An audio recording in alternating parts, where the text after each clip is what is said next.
Et salut à tous, c'est Redcov, on est là pour la tier list des animés hiver 2025. Donc on va aller juger tous les animes que j'ai regardés, que je vais classer, et à la fin on va sélectionner le meilleur de la saison, pour ceux qui connaissent très bien la chanson. Et on va pas s'attarder là-dessus, donc on va commencer tout dessus. Donc on attaque avec Arrant Party wo Ridatsushita Orewa. Donc grosso modo, on suit un mec qui est dans un groupe de héros, un mage rouge, qui décide en fait de quitter son groupe de héros parce que les mecs, les personnes dans son groupe, c'est des abrutis, c'est des idiots. Et donc il décide de quitter et il va rejoindre un autre groupe où c'était ses anciens élèves qu'il a formés, etc. Malgré le fait qu'ils ont le même âge, si on peut dire ça. Et en soi, c'est sympa. C'est un anime qui est vraiment chill, qui est vraiment cool. L'animation est plutôt propre pour ce genre d'animé, parce que vous savez, ce genre d'animé, d'habitude, l'animation, elle est, on va dire, nulle à chier, elle est vraiment pas au top. Là, on est sur une animation qui est vraiment correcte. C'est pas non plus une animation style One Piece, ce genre de truc. Vous savez, l'animation, elle est vraiment époustouflante. On est sur une très bonne animation. C'est surtout les effets spéciaux qui sont bien faits quand ils castent leurs sorts ou qui renforcent leurs armes avec des sorts, etc. C'est super bien fait. Et donc, on suit un peu leur histoire où ils vont être de plus en plus. Le groupe va être de plus en plus. Et en même temps, voilà, ils vont conquérir des donjons, etc. Donc ça reste chill, ça change pas grand chose des autres animes de ce style-là où il se passe pas forcément grand chose, même s'il va être en conflit avec son ancien groupe, bien évidemment. Là, l'anime a 24 épisodes, donc voilà, quand même pour vous dire, 24 épisodes, c'est pas quelque chose, c'est pas n'importe quoi.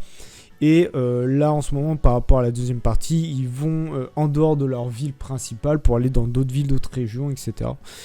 Auxquelles ça commence à avoir des histoires assez politiques avec des conflits de royaumes, etc.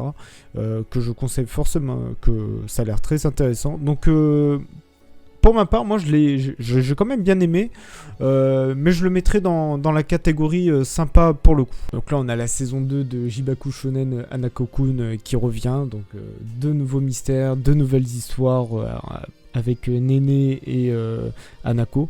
Donc là, j'ai bien aimé. Cette saison 2 était sympa. Après, j'avais plus de mal à m'y remettre parce que la saison 1 daté d'il y a un bout de temps quand même. Hein. Je sais plus exactement la date en question, mais je crois que c'était ah ouais, 2020. C'était 2020, donc c'était il y a 5 ans. Mais voilà, après on retrouve les personnages qu'on connaît. On retrouve bien évidemment... on a de nouveaux mystères, etc. Surtout que là, on a eu un dernier arc avec, je crois, c'est le mystère numéro 4, je crois. 4, ouais, si je dis pas de bêtises, ou c'est eu un arc assez important. Et je pense qu'on aura une saison 3 finale qui devrait arriver peut-être dans les années à suivre. Mais voilà, j'ai beaucoup aimé. J'avais un peu du mal au début, mais quand on a eu l'arc avec la meuf qui dessine les tableaux et qui rentre dans cet univers, j'ai un peu repris le fil de l'histoire. Et pour le coup, j'ai bien aimé. Mais je sais que j'ai beaucoup mieux préféré la saison 1 que la saison 2. Donc pour le coup, je mettrai dans sympa aussi. Donc là, on attaque Sakamoto Days. Donc Sakamoto Days, un manga qui avait fait son nom, qui avait été beaucoup entendu parler. L'animé est sorti.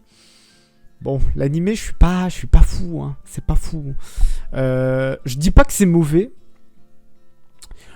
On va dire, je dis que c'est bien, mais je m'attendais mieux. Parce que le fait qu'on suit Sakamoto, qui est un ancien tueur, qui quand il a rencontré sa femme, il a décidé d'arrêter. Ça fait qu'il a un enfant, il s'occupe d'un petit commerce. Plein de tueurs essaient de venir le tuer, parce qu'il a une prime sur la tête, bien évidemment, vu que c'était un ancien Yakuza. Et ça fait que, bon, il est hyper fort, quoi. Il est hyper fort, il déglingue tout le monde. Certains tueurs vont le rejoindre, comme celui qui lit à travers les pensées. On a aussi la fille qui est hyper forte en arts martiaux. Donc en soi, c'est cool parce que c'est plein de petites histoires qui se suivent.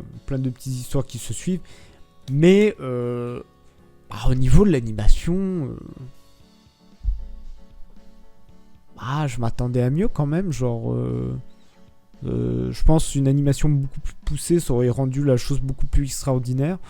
Donc, en soi, j'ai regardé. En vrai, j'ai aimé. Mais Sakamoto,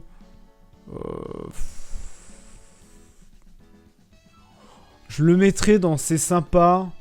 Mais je pense, j'ai pas lu le manga, mais je pense qu'il vaudrait mieux lire le manga qui sera beaucoup plus prenant que l'animé, mais ça, après, ça reste mon avis perso, bien évidemment. Donc là, on attaque Fugushoku Kentaishi Gajitsu wa Seikyu Data. Donc grosso modo, on est dans un monde où les personnes se font attribuer par un métier, genre ils obtiennent un métier, une compétence à leur naissance. Et en gros, on suit Hein qui lui a juste la compétence analyste. En gros, il analyse la rareté des composants genre ça peut être de la viande, des minéraux. Donc ça fait dans son groupe d'aventuriers, il détermine la valeur, je sais pas, genre de la dent, de l'ogre qu'ils ont vaincu, ce genre de truc. Mais le truc c'est que son groupe, il le renvoie chier, ils font une expédition où ça se passe mal. Il se fait à moitié charcuter, genre le premier épisode il est hyper sanglant. Il se fait charcuter par des chiens et tout. Finalement il se fait sauver par une sorte d'arbre-monde. Et ça fait qu'il va obtenir des pouvoirs très pétés. Donc il va suivre l'arbre-monde où il y a une fille qui est une naissance de l'arbre-monde, et on va dire il y a sa mère qui vont l'entraîner. Donc sa fille va se faire charcuter par parce qu'il se retrouve dans un donjon de rang S, donc il se fait bully à mort. Et ça fait qu'il va devenir de plus en plus fort avec sa capacité d'analyse qui va le rendre très, très fort. Après il va avoir les capacités où il sait se battre et tout. Et c'est assez intéressant. Parce que c'est un peu du dark fantasy, si on peut dire ça. Il va affronter d'anciens membres de son groupe. Il y a bien évidemment une antagoniste qui corrompt les gens, pour essayer de, je crois, selon l'histoire, de raviver l'homme qu'elle aimait. Et lui va essayer de retrouver les autres arbres-monde pour essayer, on va dire un petit peu, on va dire pas de sauver le monde, mais voilà, parce que pour qu'ils les différentes sortes des arbres-monde puissent se retrouver. Donc bon, ça fait un harem, on va pas se mentir, ça fait un harem, etc. Mais j'ai bien apprécié parce que voilà, il affronte des démons et tout. L'animation est correcte. En vrai, elle est correcte, mais je trouve qu'en termes de scénario, ça pourrait être mieux écrit, je pense. Parce que le truc, c'est, voilà, c'est histoire ça, je m'entraîne, je deviens fort. Le connard qui me bully dans mon ancien groupe s'est fait corrompre par la meuf, par l'antagoniste, auquel il va essayer de me tuer, donc je le déglingue. Donc après, je vais aller chercher les autres arbres au monde, et en fait, c'est juste ça. Et pour le moment, les véritables... Il y a vraiment à la fin où il rencontre... une méchante donc du groupe des méchants, d'ailleurs notre protagoniste la déglingue en 2-2, mais voilà, et à la fin on voit le groupe de méchants avec tous les membres, donc je pense que la saison 2 sera beaucoup plus intéressante, mais voilà, pour le coup je le mettrai dans sympa. Je pense que cette saison 2 je le mettrai dans sympa, à voir pour peut-être la saison 2, mais voilà, je dis pas que c'est à regarder absolument, mais si vous voulez trouver un anime à découvrir, voilà, celui-là en fait partie. Vous pouvez regarder et dire ce que vous en pensez. Donc là, on attaque Magic Maker. Donc en gros, c'est un isekai où le mec se fait téléporter et voilà, il meurt. Il se fait, on va dire, téléporter dans un autre monde où il devient un gamin. Et en gros, son rêve, c'était d'être un monde où il y a de la magie. Malheureusement, ce monde ne comporte pas de magie. Donc, il va essayer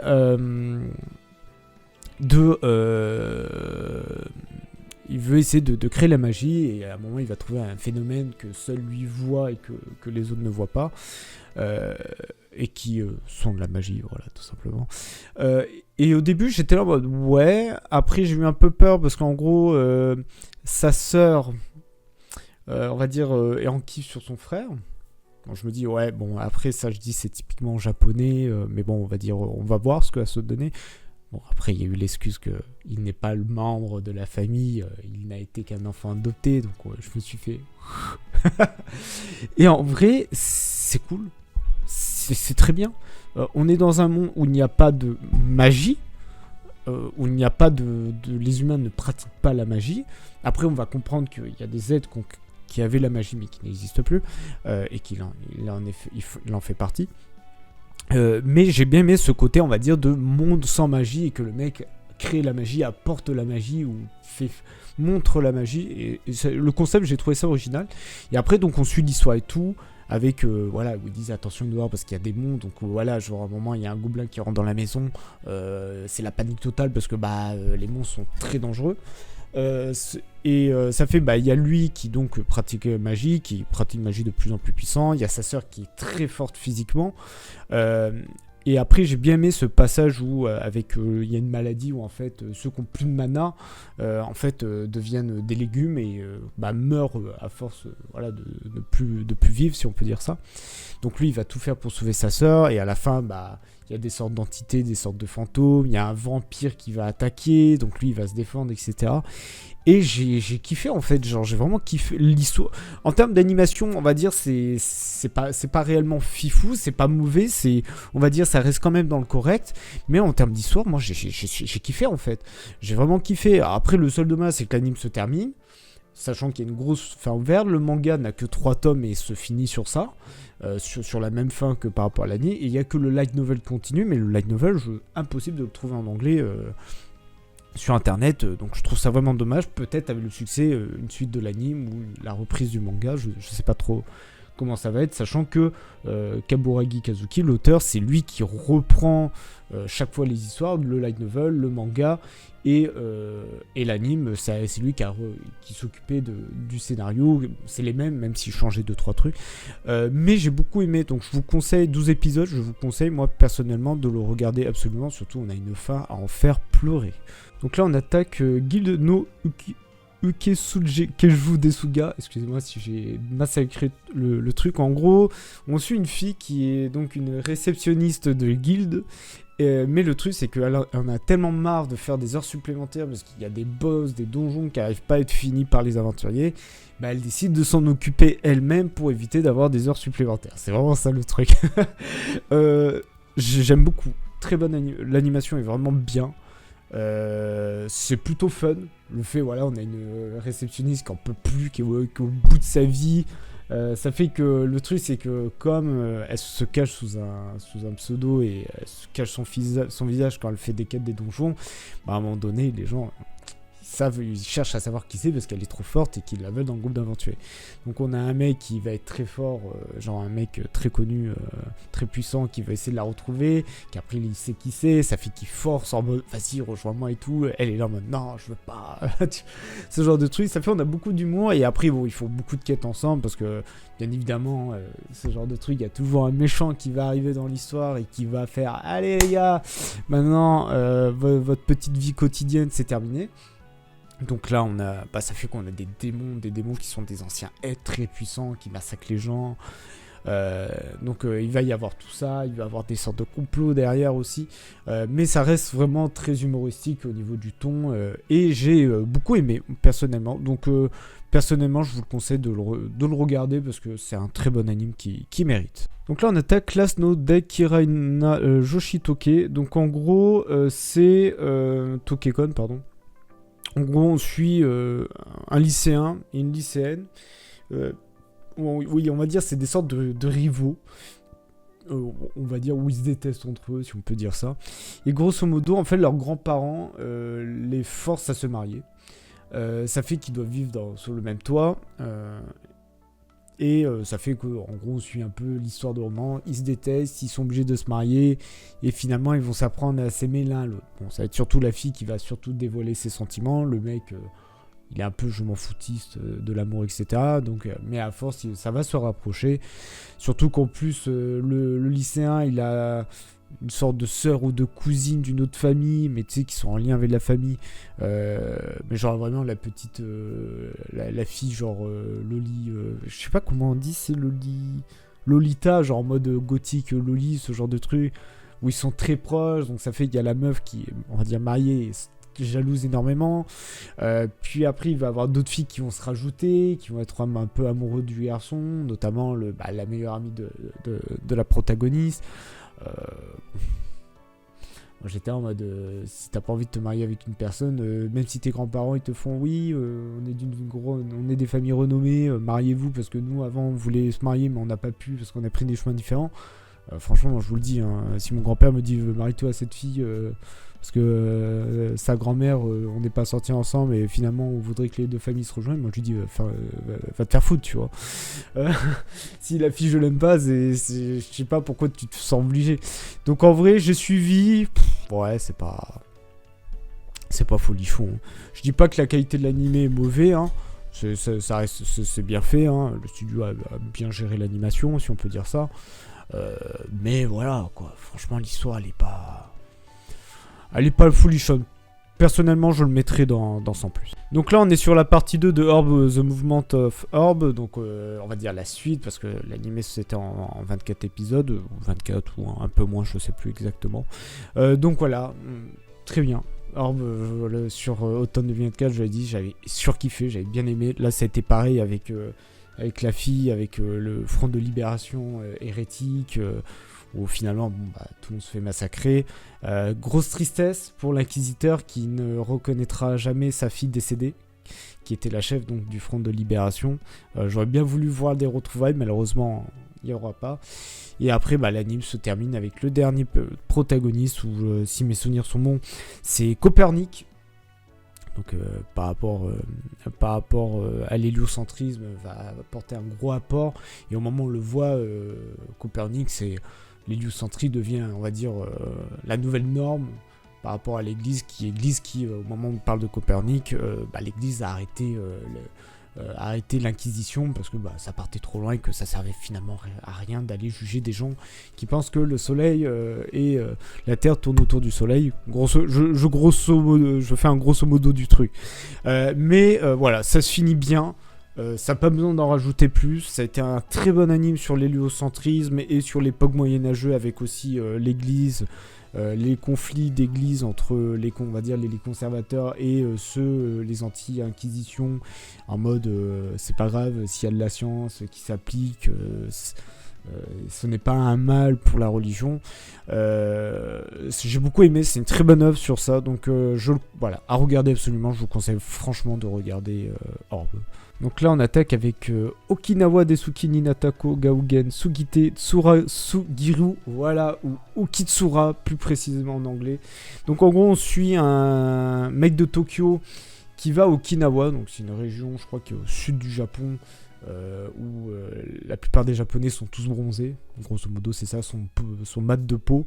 Et en gros le problème c'est qu'à Okinawa ils utilisent un dialecte différent. Donc il arrive, il tombe amoureux de Hina, donc une fille auquel ils vont être très ensemble, mais il comprend pas le dialecte parce que comme je le dis, ils utilisent un dialecte différemment.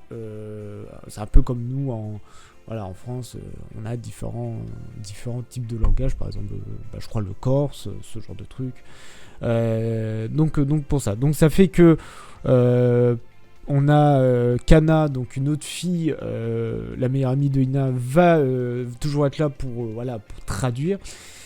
Et ça fait que on va suivre une histoire de comédie-romance dans une école. Et c'est vraiment cool. L'animation est vraiment stylée. Le studio s'est mille pensées. Franchement ils ont fait un taf exceptionnel. On rigole bien, c'est un anime où on rigole vraiment bien, mais par contre ce qui me fait serrer, c'est que vu que Kana, celle qui fait la traductrice, est amoureuse du protagoniste, moi je suis là en mode mais poto, elle est amoureuse de toi, ça se voit. Ina elle capte même pas que t'es amoureuse, que tu es amoureux d'elle, genre. Et par contre Kana elle, ça se joue plusieurs fois même. Tu sais, genre, il voit qu'il y a un truc. Non, il fait rien. Sors avec Kana, pas avec Ina, s'il te plaît. Moi, j'étais là comme ça. Ça me rendait fou. Mais j'ai trop aimé. J'ai hâte de la suite. Mais bon, je sais qu'à la fin, l'histoire, il va sortir avec Ina. Et tant pis, quoi. Mais franchement, c'est un très bon anime de romance. Et même, je pense que c'est... peut-être le meilleur de la saison dans les animes de romance. J'en ai peut-être d'autres en tête, mais il fait partie de l'un des meilleurs. Et voilà, je vous le conseille de regarder absolument. Donc là, on attaque avec la saison 2 d'Ishura. Donc Ishura, donc en grosso modo, le roi démon est mort. On ne sait pas qui est le héros qui l'a tué. Il nous faut un héros pour, sauver le monde, si on peut dire ça. Et ça fait qu'il y en a plusieurs protagonistes vont se rejoindre à un tournoi où il y aura un seul gagnant. pour être désiré, considéré d'être le héros du monde qui a tué le roi démon. Donc voilà, la saison 1, donc on suit l'histoire d'une fille où son peuple se fait massacrer par robot et est donc sauvé par l'un de ses héros, un mec où il a une épée qui tranche tout. Après les autres épisodes, on suit d'autres héros qui vont avoir un ticket pour participer au tournoi. Les saisons 2, ça continue avec d'autres personnages présentés, dont même nos deux protagonistes ne sont pas présents. Seront présents juste au dernier épisode, juste pour dire oui voilà, tout le monde est prêt. Voilà, donc la saison 2, je pense, c'est la fin des dernières présentations de héros, mais voilà, c'est un épisode d'un héros. Certains on revoit un peu, des fois on présente des personnages qui sont tués dans le même épisode, ce qui est complètement débile. Mais voilà, je pense que pour prochaine saison, ces dernières saisons, voire 2 saisons, il faudra, où c'est le tournoi, et là c'est du Battle Royale. Donc personnellement, ça m'a un petit peu saoulé, parce que c'est trop long, je trouve. Malgré que c'est un épisode pour bien présenter le personnage, mais je pense que je me le mettrai dans son plus, malgré que l'animation est bonne et tout. La saison 1, j'avais bien justifié l'animation, j'avais bien kiffé tout. La saison 2, c'est pareil, mais franchement, on se fait chier, quoi. Genre, faire 2 saisons de 12 épisodes pour présenter des personnages, c'est beaucoup trop long. Genre, à un moment donné, il faut avancer, quoi. Il faut vraiment avancer ou proposer un autre scénario par rapport à ça, mais là, c'était trop long. Donc ça sera sans plus pour le coup. Donc là on suit Azure Skill Kinomi Master, Skill Nomi. Donc grosso modo on suit on suit Light, le protagoniste, qui veut devenir le meilleur aventurier. Et en gros, dans ce monde, il y a des fruits. On va dire un peu comme des fruits de démon de One Piece. Les gens peuvent manger un fruit. Je crois même c'est une cérémonie à un moment où tu as atteint un certain âge, tu manges un fruit. Et ce fruit vous donne une compétence. Dans l'histoire, les gens ne peuvent pas en manger 2. S'ils mangent 2 fruits, les gens meurent. Notre protagoniste, lui, mange donc un fruit et il obtient maître des fruits. Et le truc, c'est que après, il se retrouve, c'est pas avec son amie d'enfance, Reina, parce qu'en gros, elle a eu l'épée sainte, donc elle est un peu considérée comme l'héroïne, voilà, que le monde a besoin. Donc il se retrouve séparés. Il retrouve une partenaire qui a une compétence pour analyser les ennemis, etc. Et le truc, c'est que là, un jour, il mange un deuxième fruit. Mais grâce à sa compétence, grâce au vrai pouvoir du maître des fruits, il ne meurt pas. Et il gagne la compétence du fruit qu'il mange. Donc, ce qui est plutôt cool.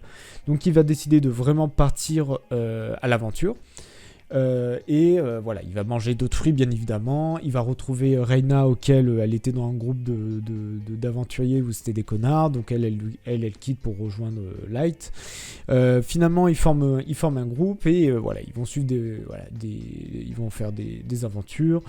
Des antagonistes vont apparaître auxquels ils vont affronter je crois que c'est des sortes de démons, ce genre de trucs. Il y a même un truc complot avec des royaumes, etc. Et j'ai bien aimé. Franchement, moi j'ai bien aimé, je dis ouais, c'est plutôt pas mal. Après, l'animation était pas forcément folichonne, c'est ce que je reproche un petit peu. Mais j'ai beaucoup aimé, voilà, ça reste chill à regarder sans prise de tête. Donc pour le coup, je le mettrai dans ça. Donc là, on suit Aonohako Blue Box, donc un anime de sport, de romance. On suit Taiki qui fait du badminton et qui va avoir le coup de foot pour Shinatsu, qui est une pro du basket. Donc ça fait que voilà, ils vont se connaître entre eux, etc. Et le truc, c'est qu'il va y avoir un tournant, c'est que notre Shinatsu va aller vivre chez Taiki, parce que les parents de Shinatsu doivent partir pour je sais plus trop quoi, j'ai plus souvenir exactement. Donc ça fait que voilà, ça fait qu'ils vont fortement se rapprocher. Bien évidemment, qui dit romance dit autre personnage féminin qui tombera amoureux du protagoniste, notamment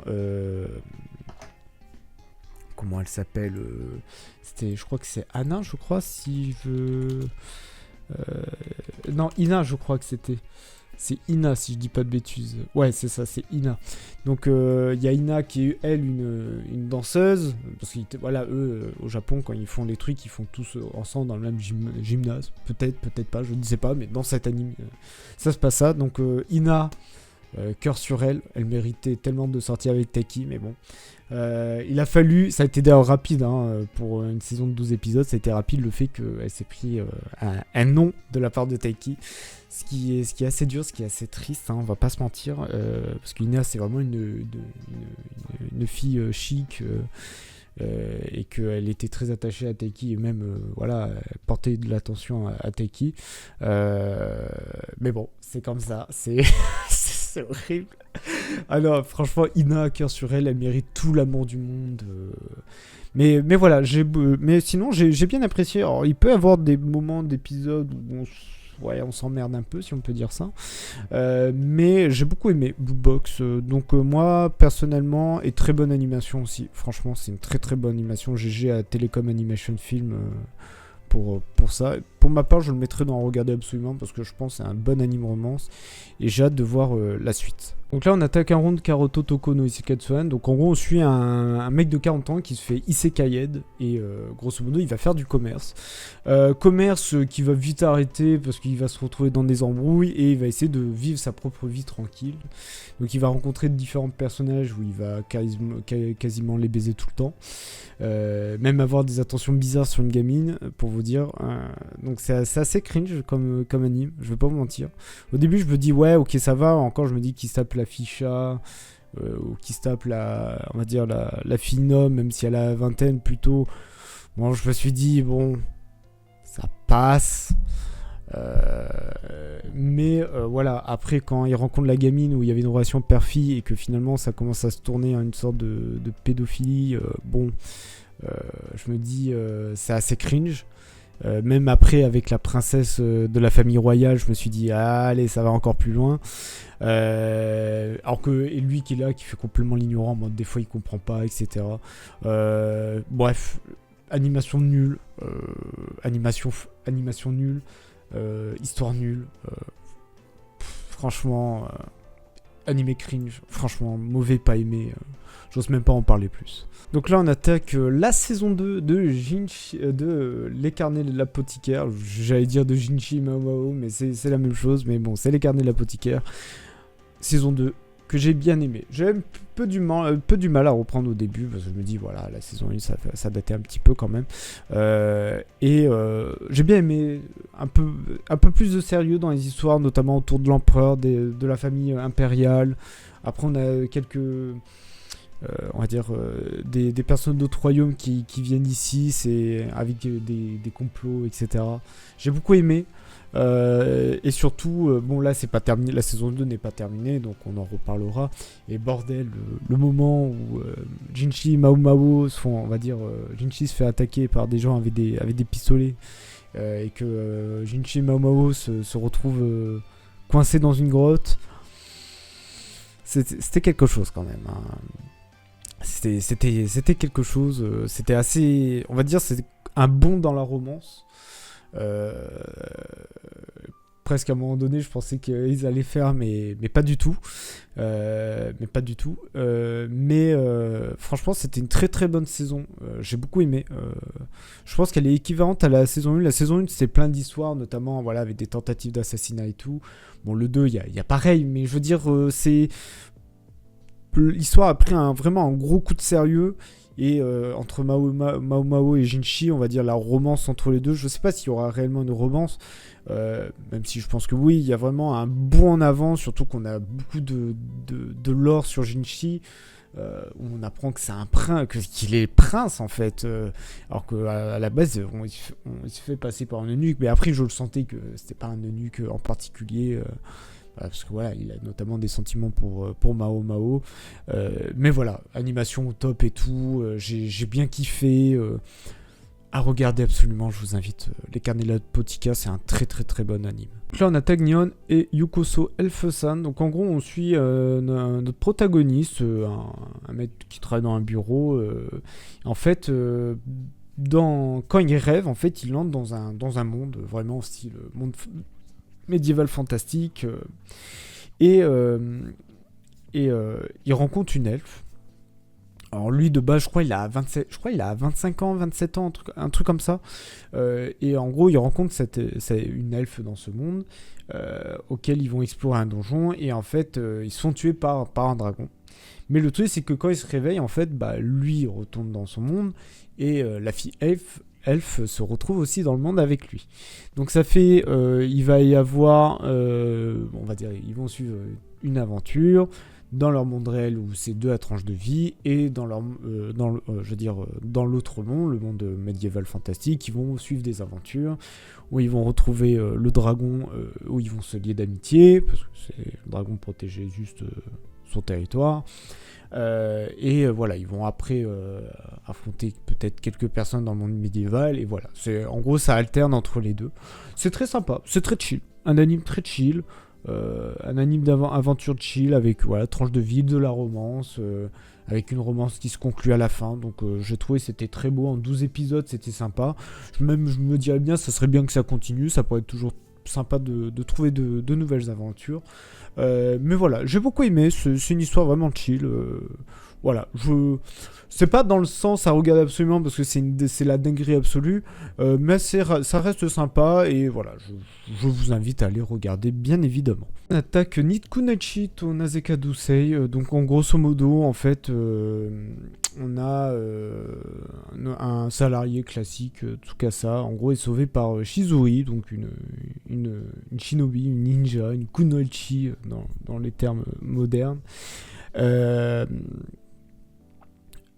Ça fait que elle décide de vivre chez lui parce que en gros il est descendant de samouraïs qui sont vulnérables aux attaques de démons, et en échange lui devait prendre soin d'elle, donc au niveau de la bouffe, du logement, etc. Et en gros le truc c'est que cette ninja, en fait, cette shinobi, en fait c'est une grosse geek, voilà, tout simplement c'est une grosse geek, et donc en gros on suit une aventure comédie ecchi. Alors, il y a du ecchi auquel voilà, elle va vivre chez ce mec là, et voilà, il va avoir d'autres shinobi qui vont intervenir. Il y en a une, c'est une masochiste on va dire de Shizuri, donc en gros elle aime bien que Shizuri lui parle mal, lui fait du mal. Il y en a une autre, elle porte le malheur à tout le monde, et elle est amoureuse du chef du clan shinobi, etc., avec voilà, quelques démons qui vont affronter. Il y aura aussi un groupe de méchants où c'est des filles de démons qui se font, on va dire, qui font tout le temps de la merde. Bon, l'animé est franchement sans plus. Personnellement, moi j'ai pas accroché. L'animation, elle est pas forcément mauvaise, à vrai dire, mais j'ai pas réellement accroché. J'ai regardé jusqu'au bout, mais bon, voilà, ça restait sans plus pour moi personnellement. Donc là, on attaque avec Dr. Stone, saison 3. Incroyable. Cette saison 3, elle était kiffant de fou. Le fait qu'ils vont aux États-Unis, qu'il y a donc des gens qui se font attaquer par des gens vivant aux États-Unis, notamment un autre scientifique de renom auquel Senku va avoir un lien, en fait, le connaît réellement. Et ça fait qu'on a vraiment un gros conflit entre les deux, où ils vont chacun se surpasser avec leur équipe pour essayer de prendre l'ascendance l'un sur l'autre. J'ai trouvé, franchement, c'était incroyable, notamment côté américain, le mec, le blond avec, on va dire, avec les lèvres violettes, où le mec c'est un pro des armes à feu et tout, comme par hasard. Comme par hasard. Donc j'ai kiffé. L'animation au top, l'histoire hyper prenante. J'ai hâte de la saison 4. J'ai vraiment hâte de la saison 4, comment ça va se terminer et tout. Sachant que voilà, à la fin ça se termine en mode les deux font une alliance, malgré que c'est plus des prises d'otages, mais des alliances et tout, pour pouvoir aller sur la Lune, où il faudrait réveiller 1 million de personnes, ce qui est énorme, pour aller sur la Lune et stopper celui qui avait pétrifié le monde entier. Mais voilà, Dr. Stone, grosse dinguerie. Je vous invite fortement à regarder Dr. Stone, c'est une dinguerie. Donc là on attaque Izore Sakyu no Renki Jutsu Shii. Donc grosso modo on suit un mec qui se fait isekaied par une déesse. Et en gros, c'est un alchimiste qui est très pété. Il va devenir un alchimiste ultra puissant. Et en gros, il se fait TP 1 an avant l'arrivée... 1 an ou 2 ans? Non, je crois que c'est 1 an. 1 an avant que l'Empire invoque un groupe de héros. parce que voilà, l'Empire va invoquer un groupe de héros, mais ça risque de mal finir. Donc en gros, la déesse l'invoque et elle a dit tu as 1 an pour te préparer. Et en gros, pour toute la saison, c'est du début jusqu'à la fin, il va se préparer, et à la fin on arrive au bout des 1 an où il sait que les héros ont été invoqués et que voilà, il faut qu'il soit prêt. Donc sa fille va rencontrer 2 filles où on va dire c'est des esclaves, il va les acheter, malgré qu'il va leur rendre, on va dire, leur liberté, hein, parce que le mec c'est pas un pro de l'esclavage. Il va rencontrer d'autres protagonistes, etc. C'est assez sympa à suivre. Au niveau de l'histoire, après ça reste vraiment, vous savez, le classique Sekaed, il vit quelques aventures, machin, il y a un petit méchant qui arrive, c'est vraiment un peu dans ce style-là. En vrai, j'ai bien aimé suivre, c'était pas mauvais. C'est vraiment pas mauvais. Pour le coup, je le mettrai dans... Pour celui-là, je pense que je le mettrai dans sympa. J'espère une saison 2 pour avoir la suite, où là, peut-être, je pense, l'histoire va réellement commencer dans le sérieux, où il va rencontrer ces héros qui sont des gros connards et tout. Je crois qu'il y a juste une meuf qui est cool, mais pour le reste, c'est vraiment des connards. Donc voilà, je le mettrai dans sympa, personnellement. Donc là, on attaque Zenshu, donc un anime de Mappa. Donc on suit Natsuko qui est une pro des animes, du dessin. Elle a beaucoup de succès et en gros elle doit faire un anime sur une comédie romantique sur le thème du premier amour, mais vu qu'elle n'a jamais été amoureuse, elle en sait rien.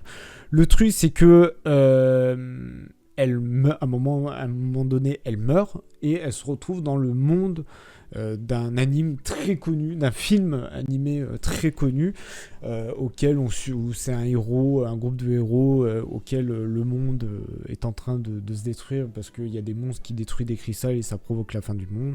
Et dans l'anime, à la fin, je veux dire dans ce film en question, à la fin, le héros perd tout le monde, perd des espoirs, détruit cristaux et on apprend que c'était lui le void absolu, le méchant de l'œuvre. Et en fait elle se retrouve transportée dans ce monde dans un moment précis du film et en gros elle va essayer de tout faire pour sauver Luke, pour évidemment éviter la fin tragique. Donc c'est ce qu'elle va un peu réussir à faire. Elle va réussir à provoquer différents événements qui vont changer par rapport au film, mais le truc c'est que le film essaie toujours de récupérer la fin, la conclusion finale, hein. Même elle va rencontrer l'autrice de ce film qui est morte et qui est une sorte d'oiseau dans le monde où elle est, où elle dit clairement, l'oiseau a dit ça sert à rien, tout ce que tu fais ça changera pas, c'est inutile et tout.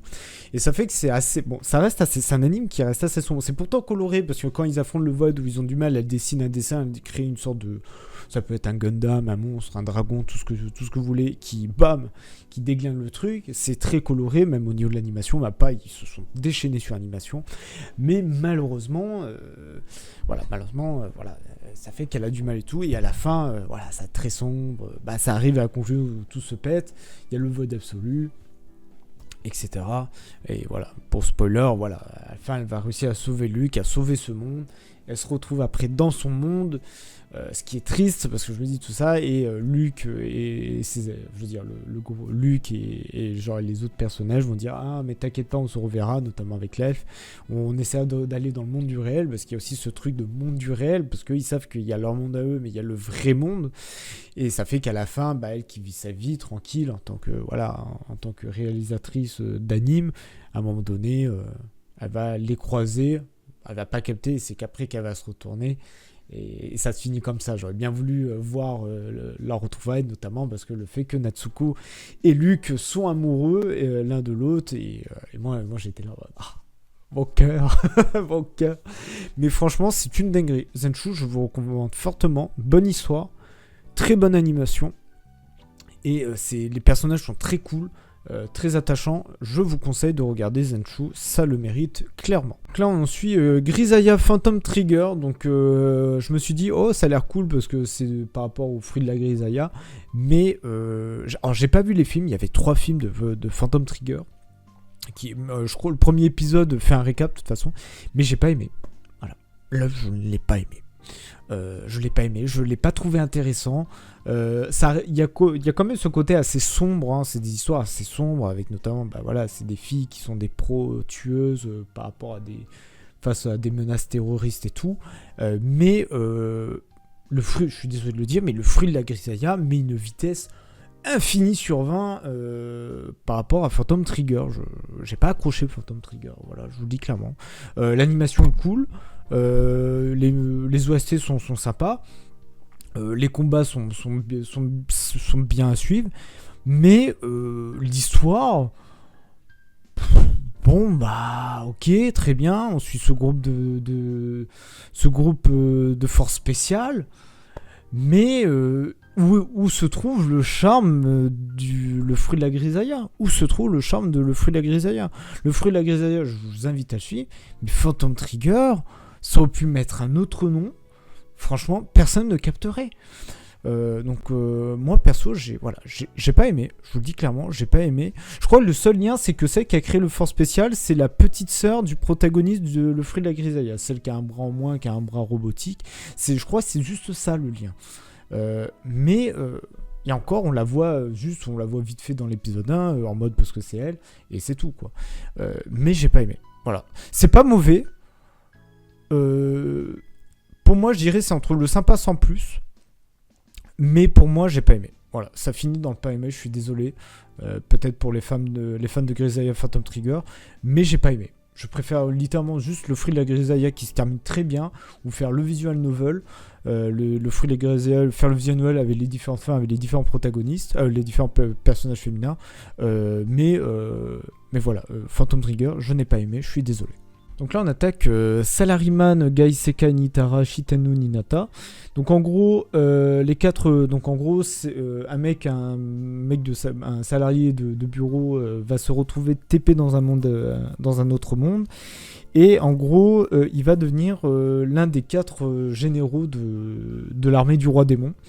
Donc ça fait que il va avoir un assez poste, et le truc c'est qu'il va il a plein de défis à faire, notamment par rapport à subvenir aux besoins de l'armée, ce genre de choses, de faire des alliances avec d'autres royaumes, unifier d'autres, on va dire, des clans, etc. Donc ça fait que moi j'ai bien aimé. Franchement, c'était super cool. Avec notamment, il va être suivi par la fille... une sorte, je sais plus comment la race en question, mais on va dire c'est une sorte d'elfe, si on peut dire ça, parce qu'elle a les oreilles pointues, une sorte de démon aux cheveux rouges, aux tenues qui pratique les arts martiaux, auquel elle est amoureuse de ce gars-là. Lui, je pense il est un peu amoureux aussi. Donc voilà, ça fait qu'on suit un peu cette histoire, et j'aime bien cette trame où il a plein de défis à faire, plein d'objectifs, il a plein de choses à faire. Par rapport au pays du roi démon, et en fait c'est très bien à suivre. Moi j'aime bien, c'est que ça suit, en plus à la fin on a une sorte de calamité où ils doivent affronter, donc ils doivent garder l'unité au sein de l'armée, que l'armée soit très unie, parce que il y a différentes races et tout qui n'ont pas les mêmes valeurs, etc. Et j'ai beaucoup aimé, donc pour ma part, je le mettrais dans sympa parce qu'il était vraiment cool à regarder. Donc là, on attaque l'arc du Wargame de Danmachi saison 5. Déçu, très déçu. C'est très bonne animation, les seiyuu au top, les combats au top, mais la finalité de l'arc de Freya, quelle déception. Il bat le mec, le gros gaillard, je sais plus comment il s'appelle, je sais que c'est le roi, je crois que c'est le roi. Ils ont battu le roi, ils vont voir Freya. Ouais, Freya, je mets fin à cet amour. Donc Freya perd le wargame. Donc la familia de Freya est dissoute, alors que c'était la familia la plus puissante. Ça fait presque à la fin, tu te demandes si finalement... est-ce qu'il va rester une familia à la fin? Et tout ça pour que... ça fait que Freya décide de plus emmerder Belle par rapport à cette histoire d'amour. Mais bon, comme à la fin le dit, elle fait pour moi je fais ça jusqu'à que ça m'emmerde. Et aussi la question que je me pose, c'est que est-ce que Freya... où Cyr va être mis de côté et on va plus réellement la voir, quoi. C'est ça le truc qui me fait peur, parce que voilà, Belle a fait ça pour sauver l'amour toxique que portait Freya envers Belle. Et à la fin, c'est... Bon, finalement, elle décide de rester, parce qu'elle est recueillie là où elle travaillait dans l'auberge en tant que Cyr. Mais le truc, c'est que à la fin, elle va plus garder le côté Cyr que réellement le côté Freya et Cyr. Je veux dire, le côté Freya. Parce que Freya, c'est vraiment la déesse... voilà, la déesse, on va dire... qui a un certain charisme... et Cyr, c'est le côté humain, si on peut dire ça. Mais à la fin, quand voilà, Belle, elle lui dit ouais, vu que t'es un petit chat perturbateur, je vais devoir te surveiller. Et que quand Freya réagit, elle réagit plus version Cyr. J'ai un peu peur que vraiment le Freya côté déesse, en fait, on le voit plus du tout et qu'on voit juste une Cyr qui va être juste mis de côté parce que Belle n'est pas amoureux d'elle et que elle a décidé de stopper. Mais voilà, le wargame assez décevant. 3 épisodes, franchement, ils auraient pu les sortir quand la saison avait commencé et mettre le reste. Voilà. Et voilà, mettre par rapport à la partie 1 de la saison 5 et de mettre les 3 épisodes, que les séparer et finalement ne pas être extraordinaire. J'étais vraiment déçu par rapport à ça. Et en plus, ça va, heureusement que Ryu a un peu sauvé le truc, notamment le fait qu'elle arrive avec l'épée en feu. Ça me faisait penser à Wistoria en plus. Voilà, avec l'épée en feu et qu'elle change le cours de la bataille. Et le fait qu'elle déclare ses sentiments à Belle, sachant que Belle a juste rougi et n'a rien pu dire parce qu'ils étaient en plein combat. Moi, je me dis, si Belle et Ryu sortent ensemble, tant pis pour Heinz, malgré que Heinz aussi mérite, mais franchement, avec Ryu par rapport à la saison 4, Belle et Ryu doivent sortir ensemble. Mais voilà, à ce moment-là, moi, j'étais heureux. J'étais vraiment heureux. Donc, pour Danmachi, par rapport à la globalité de la saison 5, que j'ai bien aimé, malgré que le wargame m'a déçu, je conseille de regarder absolument parce que Danmachi, c'est une putain de bonne œuvre. Je vous conseille fortement. Donc là, on attaque Kuroiwa Medaka. Donc, grosso modo, on a Mona qui, en gros, est la fille... voilà, la fille dont tout le monde regarde... Et le truc, c'est que y a une seule personne qui n'était pas comme ça, c'est Medaka, donc transférée en plus, voilà, qui la regarde pas, et que même elle, quand elle dit, elle lui fait un truc, machin, quand elle essaie de séduire, lui, il est là en mode un esprit saint dans un corps saint, tu vois, où il jette des regards malveillants, ça fait elle prend peur un peu, et qu'elle comprend pas trop comment ça se fait que lui, ça marche pas, donc elle va essayer de tout faire pour le séduire. Et ça fait que voilà, ça va amener voilà, c'est de la comédie, c'est de la romance. Après, voilà, il va y avoir d'autres filles qui soit vont aider Mona, soit il y a une autre fille qui est amoureuse de Medaka.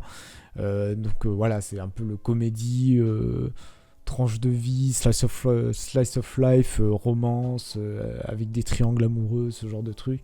Et j'ai bien aimé pour un anime romance, c'est vraiment cool. J'ai bien kiffé personnellement. Donc, mais je pense que pour ma part, je le mettrais plus dans sympa. Que dans le regarder absolument, mais je vous conseille quand même de le regarder. Je pense qu'il mérite qu'on le regarde, bien évidemment. Là, on attaque c'est la suite de la saison 3 de ReZero. Incroyable. Déjà pour automne 2024, c'était l'animé de la saison. Ça continue pareil. Je suis désolé de le dire, mais donc le combat contre les évêques, que ce soit la colère, la luxure, que ce soit la gourmandise, Régulus, c'est l'avarice, je crois, si mes souvenirs sont bons. Quel plaisir avec Emilia, mais c'est une combattante hors pair, j'ai jamais vu ça. Emilia la goth, clairement, je vous le dis, c'est la goth. Donc ça, en même temps, ils affrontent... Il y a Garfield qui affronte le mec là avec les, je crois c'est les 7 bras, les 8 bras, je sais plus combien. Combat exceptionnel, malgré juste en un seul épisode le combat, j'ai trouvé ça dommage. On a aussi le majordome qui affronte sa femme finalement. C'est une folie. Régulus qui meurt, ça c'était incroyable. Je voulais tellement qu'il meure, mais il est mort d'une façon mais tellement horrible.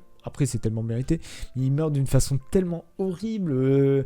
L'évêque de la colère, Sirius, qui se fait capturer. Ça c'est fou. La gourmandise, on apprend qu'en fait c'est 3 évêques, c'est 3 personnes. Incroyable. Qui d'ailleurs on a Julius qui s'est fait dévorer. Et on va dire on lui a dévoré. Les gens ne se souviennent plus de lui sauf de Subaru qui voilà, ça se finit sur ça. Mais grosse dinguerie, cet arc était incroyable. Animation top, les combats au top. En plus on a celle de la luxure là, je sais plus comment elle s'appelle. Avec c'est la luxure je crois, c'est Capella, mais non c'est pas que si c'est Capella. Attendez je regarde, ouais c'est Capella mais incroyable. Au début j'étais en mode ouais elle est casse-couille et tout, mais en fait elle est dingue, genre elle est intuable et tout. Et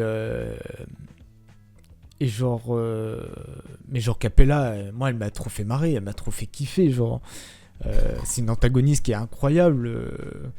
Non, j'ai hâte de revoir Capella, franchement. Mais Régulus qui meurt, oh là là là là là là là, quel plaisir, mais quel plaisir, les amis. Franchement, c'était mérité de fou, mais grosse dinguerie. Et pareil avec Reynard, oh là, tout ça fait rêver Reynard. Pour ma part, non, franchement, Re:Zero à regarder absolument. Regardez Re:Zero, c'est une dinguerie. C'est franchement une dinguerie. Donc là, on attaque Butsuraku Yotei. Donc en gros, on a un mec qui se fait sécailler dans le corps d'un personnage du nom de Liam, donc un jeune fils d'une famille noble, qui d'ailleurs est presque en ruine. Et en gros, il va maîtriser la magie. Et il va devenir un mage très très puissant. C'est le genre isekai où le mec est trop pété, machin. Donc il va rencontrer d'autres personnages, notamment beaucoup de personnages féminins. Et voilà, il va vivre des aventures où il va maîtriser sa magie, il va aider les autres filles à s'améliorer selon leurs compétences, grosso modo. Il va bien s'entendre avec la reine ou l'impératrice d'un royaume ou d'un empire. Je sais plus exactement, je crois que c'est un empire. Auquel, vu qu'il est trop pété, il va avoir une sorte de protectorat, tu vois, il va être très protégé, etc. Même l'impératrice va lui dire je vous considère comme mon maître. Et en gros, voilà. Donc après, en avançant, il va fonder son propre village, on va dire ville, sa propre ville. Et donc ça fait qu'il va avoir peut-être quelques conflits avec d'autres nobles, peut-être des royaumes voisins, ce genre de truc. Et donc voilà, mais après c'est le truc classique. Après on va avoir un antagoniste, une sorte de vampire où il va un peu galérer à affronter mais qui va quand même battre. Voilà. Pour celui-là, bon, l'animation est pas folle, je vais vous le dire, l'animation est pas folle, l'histoire est pas forcément prenante, c'est pas forcément mauvais. Mais voilà, pour ceux qui aiment vraiment le mode les isekai, ou ça peut être des isekai, quel que soit le truc que vous aimez, peut-être ça peut vous plaire, mais pour moi c'était plus un... ça joue avec les deux, mais on va dire ça a été beaucoup plus ça a été un sans plus pour moi personnellement. Donc là on attaque Hubelblatt, où l'anime j'ai été assez déçu, voilà, je vais pas vous mentir, l'anime j'ai été assez déçu, donc en gros... on raconte, en gros c'est l'histoire où un jour un empire a envoyé 14 héros avec 14 lances pour affronter une armée démoniaque. Le truc c'est que on a 3 qui meurent et 4 autres qui sont considérés comme des traîtres, ils se sont fait tuer par les autres héros. Et le truc c'est que en gros des années plus tard, en gros, on a notre protagoniste, Coin Z, qui est donc l'un de ces lances de trahison qui a survécu, qui va faire son retour et qui va essayer de se venger en tuant les 7 autres héros, où il va décider de se venger. Donc il va rencontrer des gens qui vont l'aider dans sa quête, etc. Alors il faut savoir, de base c'est un dark fantasy, hein, donc c'est assez sombre. Voilà, il y a les 7 héros en fait sont plutôt des seigneurs corrompus, des mecs qui massacrent des gens, qui vont pareil, violer des gens, des femmes, des elfes, ce genre de trucs. C'est assez horrible, hein. C'est un anime qui est assez sombre, qui est assez horrible. Mais pour moi, l'anime est sorti parce qu'en fait, Hubelblatt 2 en manga commence en fait. Il y a Hubelblatt c'était un manga qui était terminé, le 2 arrive, le 2 est sorti même, et en gros, je crois qu'il est sorti, et en gros, voilà, l'anime c'est pour faire un peu la promotion de ça. Et l'anime, bah franchement, je l'ai pas trouvé autant accrocheur que le manga. Dans le manga, je crois que j'ai les 7 tomes plus le tome 0, je les ai pas finis les tomes. Et je vous le dis, hein, mais le manga met une giflée à l'anime. Il met une giflée à l'anime. Mais après voilà, donc moi j'ai été assez déçu parce que je trouvais pas tant accrocheur que ça l'anime. Donc pour ma part, après l'animation est sympa, mais je pense une animation beaucoup plus poussée, ça aurait été une grosse dinguerie je pense. Donc pour ma part, moi personnellement je l'aurais mis dans pas aimé, mais si on prend dans la logique du truc, je le mettrais dans sympa. Et encore j'hésite.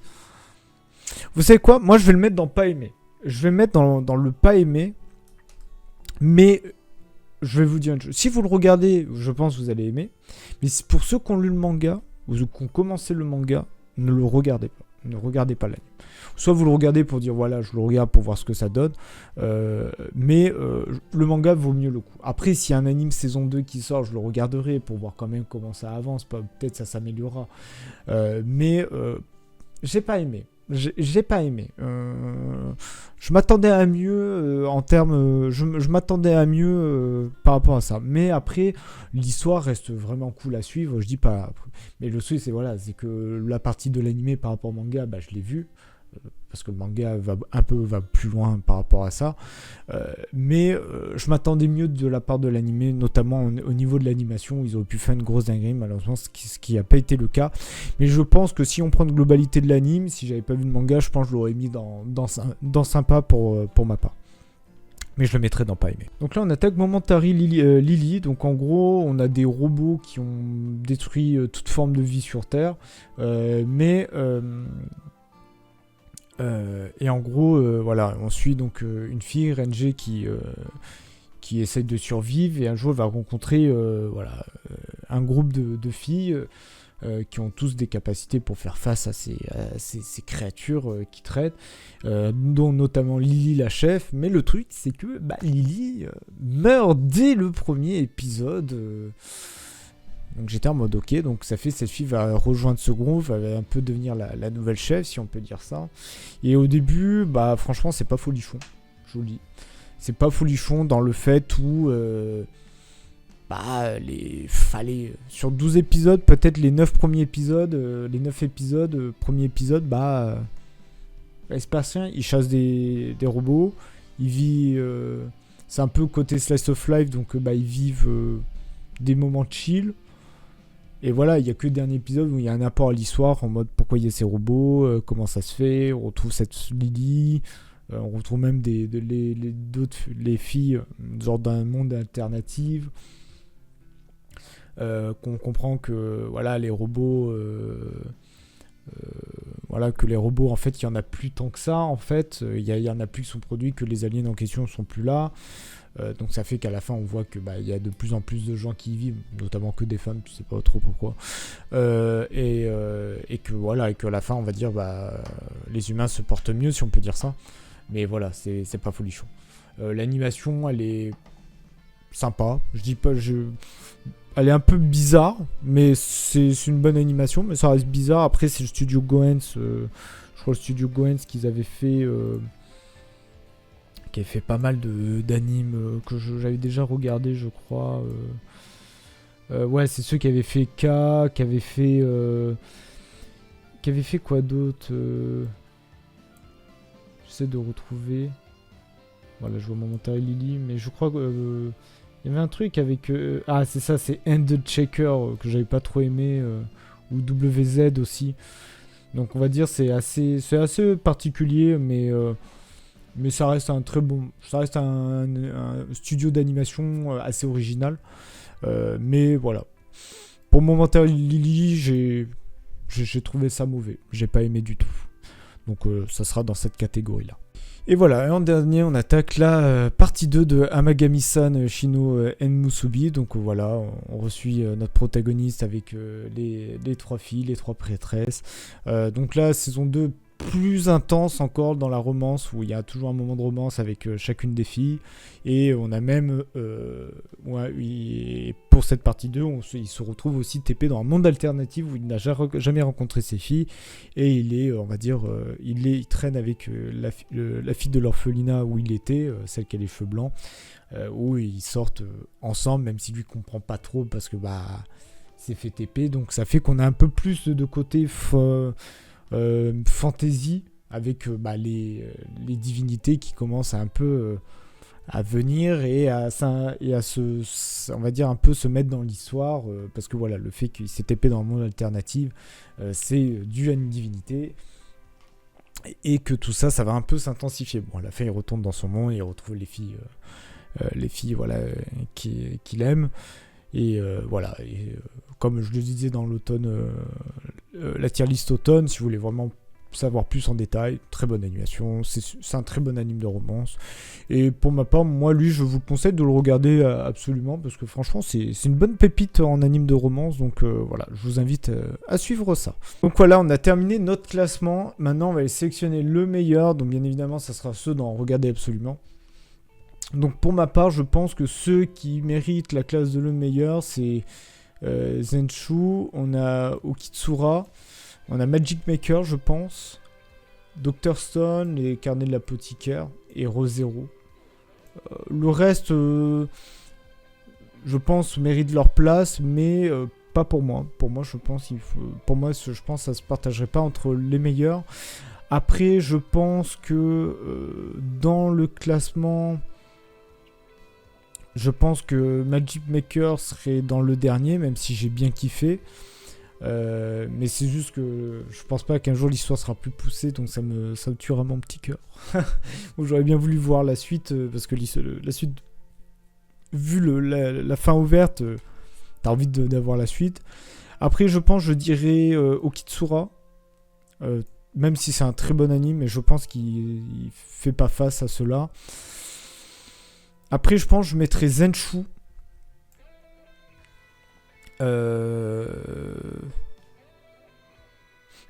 Encore, je mettrais Dr. Stone. Dr. Stone et Zenshu se valent pareil.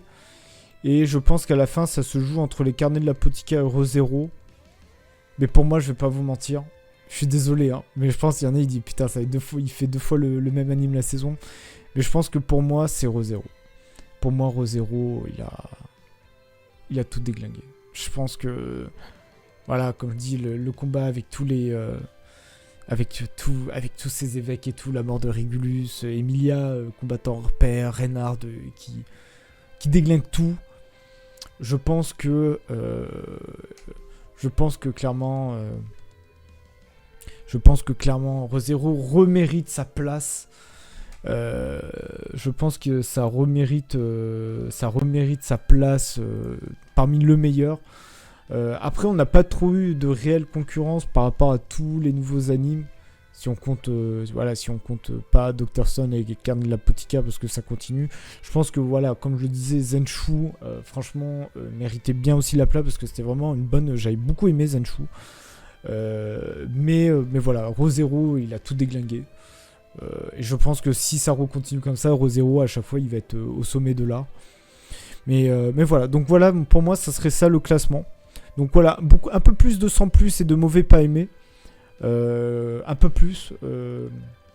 Et encore, hein, je pourrais prendre lui et lui de le mettre aussi dans le 100 plus, pour vous dire. C'est une saison qui était assez particulière, on va pas se mentir. Qui était assez particulière. Après, lui aussi, j'aurais pu lui mettre dans sympa, en vrai, même aussi à Aonohako. Mais je pense que voilà, il mérite qu'on les regarde. Franchement, je pense qu'à regarder absolument, il mérite cette place-là. C'est pour ça que je les ai mis là. Mais voilà, donc pour moi, ça sera ça le classement. Donc dites-moi ce que vous en avez pensé.